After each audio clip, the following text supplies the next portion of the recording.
Bonjour à tous et bienvenue dans la troisième et dernière partie du tutoriel relatif à la création d'un tableau de bord pour entrepreneur web sur Excel. Mais tout d'abord, et comme d'habitude, si vous souhaitez aller plus loin dans les explications, je vous invite à cliquer sur les liens de formation dans la description. Et si vous ne souhaitez pas rater mes vidéos sur la comptabilité, la finance et l'utilisation des outils tels qu'Excel dans le monde de l'entreprise, n'hésitez pas à vous abonner à la chaîne. De plus, pour ceux qui souhaiteraient uniquement acquérir le fichier sans passer par le tutoriel vidéo, sachez que tous les documents sont disponibles en illimité et dans leur version finalisée pour mes contributeurs Patreon, plateforme dont vous trouverez le lien en description. Alors dans cette troisième partie de tutoriel sur la création d'un tableau de bord relatif à vos activités sur Internet, nous allons à présent mettre en place l'ensemble des graphiques de notre fichier. Donc je vais commencer par l'espace ici et comme vous pouvez le constater, dans les différents onglets, j'ai pré-rempli des éléments qui nous servira donc à observer nos graphiques et la justesse de ces graphiques. Donc, on va commencer par les encaissements. Il va falloir donc rapatrier ici la somme des encaissements pour chacun de mes onglets ici, en fonction naturellement du mois choisi. Donc, nous allons faire comme cela. Nous allons utiliser la fonction bien connue à présent, la fonction SUMPROD. SUMPROD de quoi? J'ouvre ma parenthèse. Ici, on va chercher notre onglet YouTube et on va prendre notre colonne B pour sélectionner naturellement le mois, colonne B qui va aller jusqu'à la ligne 100. Voilà. Et première condition, il faut que ça soit égal à quoi? Il faut que ça soit égal au mois de janvier. Donc on va essayer de prendre ici, voilà, tableau de bord B15. Ensuite, deuxième condition, on ouvre la parenthèse. Il faut que la cellule C, ici, donc la colonne C de revenus, soit remplie. Voilà, on va descendre jusqu'à ces 100. Donc, pour qu'elle soit remplie, ça revient à dire qu'il faut qu'elle ne soit pas vide. Donc, c'est ce qu'on lui propose comme argument. Et enfin, on va sélectionner la colonne à sommet. Ça va être tout simplement la colonne F ici. Alors, on ouvre la parenthèse, on n'oublie pas. Voilà. Hop, on redémarre à 0. Jusqu'à la colonne 100 comme ceci, la ligne 100 pardon, comme ceci.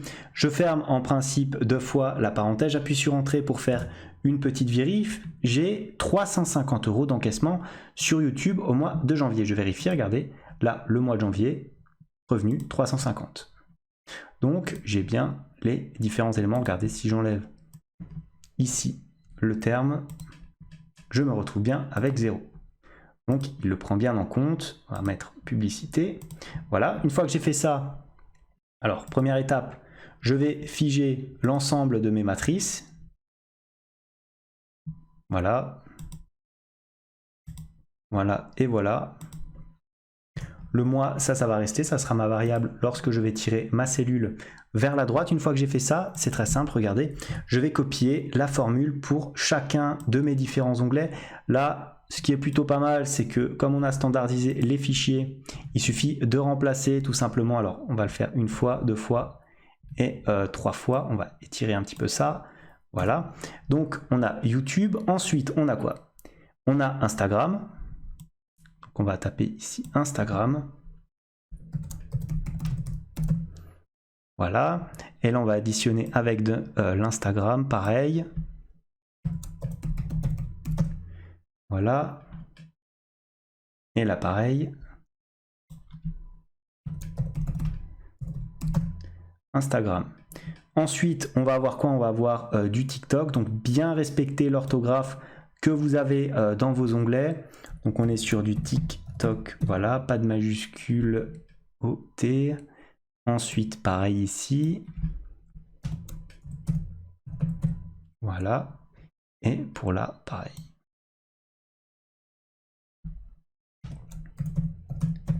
Il faut être assez minutieux hein, pour ce genre de choses. Instagram, Instagram. Et Instagram, ok. TikTok, TikTok, TikTok. Et le dernier, Patreon, Patreon et Patreon. Donc on fait pareil, hop.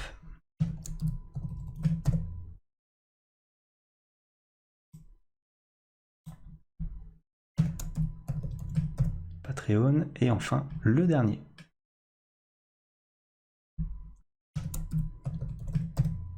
Voilà, on appuie sur Entrée. J'ai en tout 650 € d'encaissement. Je vais vérifier ça. Donc j'ai 350 € au mois de janvier pour YouTube. Alors ici, je n'en ai pas pour Instagram. Pareil pour TikTok. Et sur Patreon, j'ai 300. Donc ça fait bien 300 plus 350. Ça me fait 650 €. Maintenant, je peux faire un petit copier-coller vers la droite. Et regardez, normalement, si je n'ai pas fait de faute dans ma formule, ça devrait fonctionner. Je vais à présent naturellement mettre un petit format en monétaire. Voilà, donc j'arrive sur un montant global de 7 768 €. Donc ce que je peux éventuellement faire, c'est peut-être une petite somme. Alors 7700, on va très vite faire ça, voir ça. Hein. Donc on est à 4024 plus 1250. Donc 4024 plus 1250. Plus éventuellement, on a quoi? On a à peu près 600. Ouais, ça nous fait le montant des ventes. Donc on est bien sur du 7000. On était à peu près sur 5000. On rajoute. Voilà, on est du 7768 €. Donc on est sur ce montant-là. Maintenant, on va faire pareil pour les décaissements. Et regardez, ce qui est intéressant, c'est que quand on fait un petit copier-coller de nos éléments, alors là, regardez ce que je vais faire, je vais le copier-coller de cette manière-là. Et je vais le mettre au niveau de mes décaissements pour pas qu'il me décale le format date ici. Hein. Si on avait fait un copier-coller directement en sélectionnant la cellule, la case ici se serait décalée et j'aurais dû rectifier. En soit, c'est pas grave, mais c'est toujours mieux de ne pas faire des manipulations en trop. Et là, au lieu d'être sur ma colonne C, puisqu'on est sur des décaissements, je reviens. Je recopie, hop, CTRL-C, CTRL-V. Voilà. Au lieu d'être sur ma colonne C, cette fois-ci, je vais être sur la colonne D. Donc au niveau de mon tableau de bord ici, il faudra juste changer. Regardez dans la saisie là, on va passer de C à D. Donc on l'enlève normalement 4 fois, puisqu'on l'a entré 4 fois. C à D, pareil. Hop, C à D. Et encore une fois, ici, le C devient le D. Voilà, je regarde bien si je n'ai pas fait d'erreur. Je suis bien passé AD ici, D et encore D. Voilà, j'appuie sur Entrée. Alors, je n'ai pas de décaissement en janvier. On va vérifier ça. Là, il n'y en a pas. Là, il n'y en a pas non plus. Pareil ici et pareil ici. Donc, effectivement, pas de décaissement en janvier. Alors, je vais copier-coller ma formule vers la droite. Hop, en faisant un copier-coller formule. Et je me retrouve avec des charges de structure qu'en février pour 500. Je vais vérifier ça. Ici, toujours rien. En février, effectivement, j'ai 300 pour Instagram.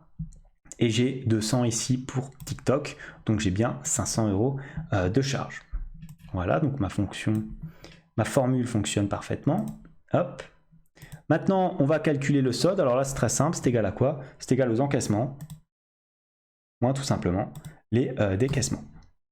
Donc là, pareil, un petit clic droit, copier, coller, comme ça. Voilà. Naturellement, on met tout ça en euros.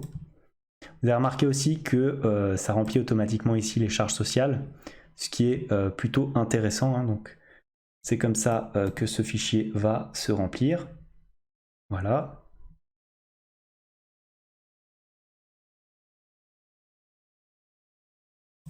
On était bien sur ce montant ici. Ensuite, on est là. Alors là, un petit souci au niveau de la formule sur le trimestre 1. On va rectifier. Regardez, il me met 2800, mais comme ici, on cherche les charges sociales, il faut multiplier par 22%. Donc, on rectifie. Hop, on rectifie ici, on met 22. Voilà, 616, c'est déjà beaucoup plus cohérent. Ensuite, ici, on vérifie que la formule soit la bonne. Voilà, c'est ça, 143 €. C'est effectivement les différents montants que nous avons voilà, sur l'année.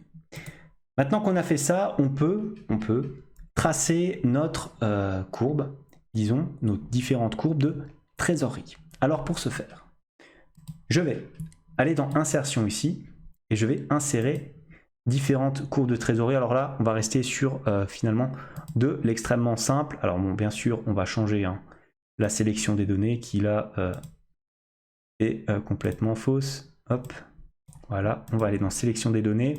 On va ajouter un axe, premier axe. Ça va être tout simplement le nom de la série ici, ça sera les encaissements. La valeur, ça sera quoi? Ça sera la ligne ici, hein, tout simplement. Voilà, on appuie sur OK. Voilà les encaissements qui baissent en fonction de l'année. Ensuite, qu'est-ce que je fais? J'ajoute ma deuxième série. Ce sera quoi? Les décaissements avec les valeurs ci-dessus. Hop, j'appuie sur OK, pareil sur 12 mois.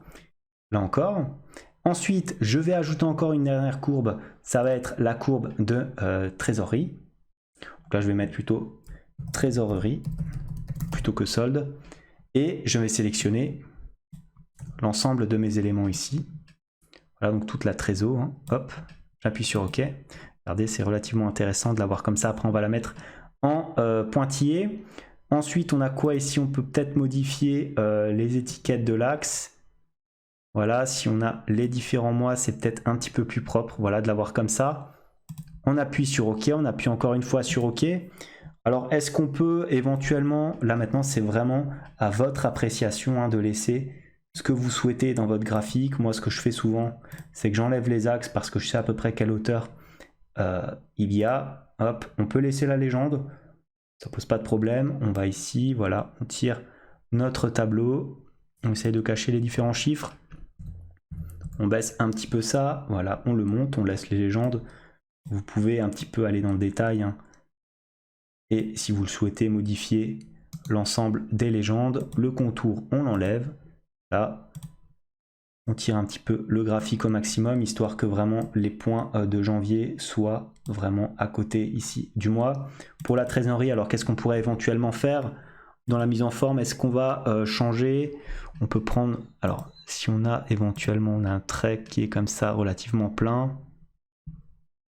Alors, on peut le laisser hein, comme ça pose pas trop de soucis. Ouais, on va le laisser comme ça. Donc, on aura nos courbes d'encaissement, de décaissement et de trésorerie ici en gris. Une fois qu'on a fait ça, on peut maintenant s'attaquer aux différents graphiques ici de répartition des revenus et des charges. Alors on y va, vous allez voir, c'est relativement simple. On va se placer ici, on va avoir les différentes sources de revenus, donc on aura YouTube. Ensuite, on aura éventuellement Instagram, puis TikTok. Et enfin, Patreon. Voilà. Donc on va utiliser égal SumProd. On ouvre la parenthèse, SumProd de quoi? De YouTube. Et je vais sélectionner naturellement la colonne C. Là. On va mettre différent de une cellule vide. La première condition. Hein. Puisque forcément, si c'est une cellule vide, il ne faudra pas multiplier avec le montant dedans. Pourquoi? Parce qu'il peut y avoir quelque chose en charge et nous ne voulons pas confondre les revenus et les charges. Donc, on multiplie tout ça par quoi? Par l'ensemble des éléments qu'on souhaite sommer. Donc voilà, hein, c'est ici l'ensemble des différents montants. J'appuie sur Entrée. Voilà, j'arrive à 4024 €. On vérifie très facilement ici. Hein. J'ai que des revenus, donc j'ai bien 4024 €. Maintenant, je fais pareil, je fige ma plage de matrice. Voilà. Je peux faire un petit copier-coller de ma formule et ensuite changer, puisque par chance, nous avons standardisé nos fichiers. Donc YouTube deviendra ici Instagram. Pareil, la deuxième partie de la fonction. Voilà. On aura ensuite TikTok.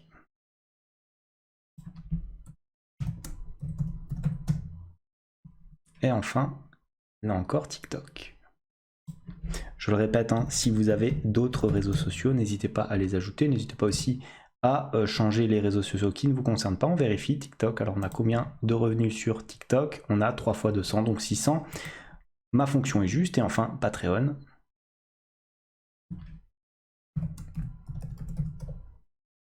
Voilà. Hop, pareil ici, Patreon. On appuie sur Entrée. 1894, on vérifie un petit peu. On a bien 1894 de revenus. On va faire pareil à côté, hein, mais avec naturellement des charges. Donc ce qu'on peut faire, c'est qu'on copie l'ensemble de ces infos. Regardez, copier-coller. Comme on a standardisé, là encore, c'est une chance.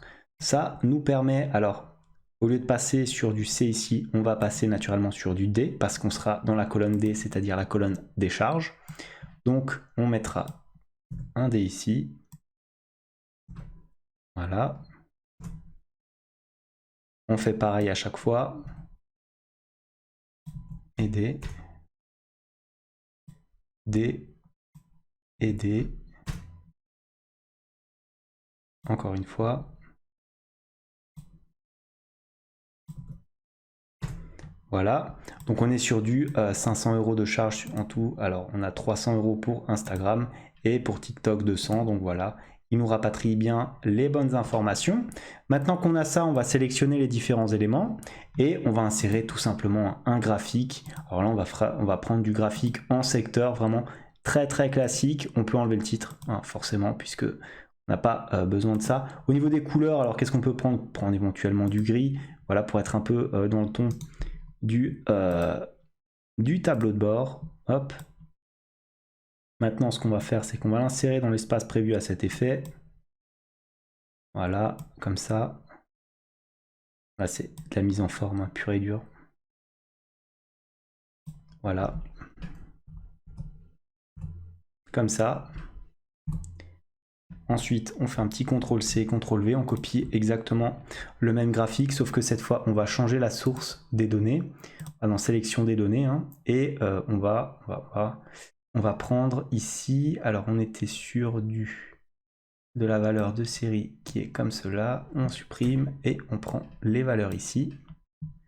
On appuie sur OK, voilà, j'en ai que deux, hein, du coup. Voilà, on les place maintenant dans le tableau de bord. Peut-être revoir les couleurs du graphique, là c'est comme vous voulez, hein, je l'ai fait pour vous montrer. Peut-être que vous n'arrivez pas trop à différencier les différentes nuances de gris.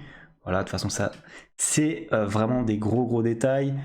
Maintenant, on va passer aux deux derniers graphiques qui sont les différents types de revenus et de charges. Donc on y va.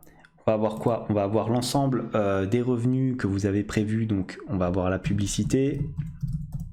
On va carrément faire plus simple. Je vais vite copier-coller ces éléments-là. Publicité, sponsor, vente. Copier. On fait un petit coller ici. Voilà. Comme ça. Et maintenant, on va utiliser un classique somme-si. Somme.si, j'ouvre la parenthèse. Somme.si quoi? Alors on va dans YouTube ici. On sélectionne la colonne C. Donc plutôt la colonne C globale. Donc je vais prendre C2.C. Voilà, je vais l'écrire à la main. Et point virgule, maintenant, je vais choisir ma condition. Ça va être quoi? Ça va être ça, tout simplement. Alors je vérifie, hein, c'est bien le bon élément. Point virgule, qu'est-ce qu'il faudra sommer? Il faudra tout simplement sommer ici notre colonne F. Là pareil, hein, YouTube, on va mettre F et F à la main. Pourquoi? Parce que j'ai fusionné une cellule au-dessus et il n'aime pas trop ça, il faut l'avouer. J'appuie sur Entrée, je me retrouve avec 4024, on les retrouve encore ici, hein. Donc ce montant est juste. Par conséquent, je vais figer ma plage de matrice. Alors non, je n'ai même pas besoin de la figer étant donné que j'ai directement choisi les différentes colonnes. On va regarder ce qui se passe si je copie-colle ma formule. Donc là j'ai 0, d'accord. Mais l'important c'est qu'ici, il me reste les bons éléments. Alors, pour ce faire, je vais terminer d'abord ce qu'il y a ici. Plus, je vais sélectionner naturellement l'ensemble de mes onglets. Donc CTRL-C, CTRL-V. 2, 3 et 4. Voilà. Donc là, à la place d'avoir YouTube, on va avoir Instagram. Pareil pour la somme.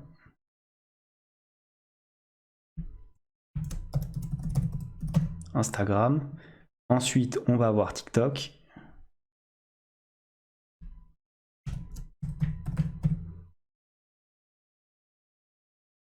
Pareil ici. Voilà. Ensuite, la dernière Patreon. Toujours attention avec ces formules. Hein. Et Patreon, on n'oublie pas ensuite d'enlever le petit plus qu'on a mis ici lorsqu'on a fait un petit copier-coller. Voilà. Maintenant que j'ai ça, je peux copier-coller ma formule vers le bas. Voilà, donc normalement c'est resté pareil. Hein.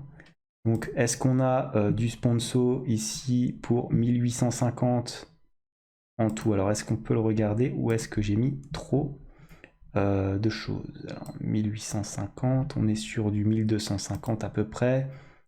1250 plus 600, on est à 1850, ouais, donc c'est le bon total. Ensuite, c'est que des ventes. Les ventes sont à combien? À 1894, et là j'ai combien? 1894, ouais, donc c'est bon. Notre formule fonctionne parfaitement. Maintenant qu'on a fait ça, on va sélectionner. Alors regardez, je vais mettre maintenant les deux types de charges que j'ai pris ici. Je fais exactement la même chose. Hein. Donc rien de compliqué. Normalement, je pense que vous avez d'ores et déjà compris la logique de ce fichier. On va éventuellement, alors je vais copier-coller la formule, je vais regarder ce que ça donne. Bon, là, ça va me décaler la colonne, donc c'est une mauvaise idée. Je vais copier-coller de cette manière-là. Voilà. Ensuite, donc là, ça passe sur cette colonne-là. Pareil pour l'ensemble des éléments. Je les recopie ici. Ce qu'il n'y aura qu'un seul élément à changer, c'est naturellement la colonne C qui deviendra la colonne D. Hein. Donc là, comme vous voyez, YouTube deviendra du D. Du D. On va regarder si ça fonctionne après.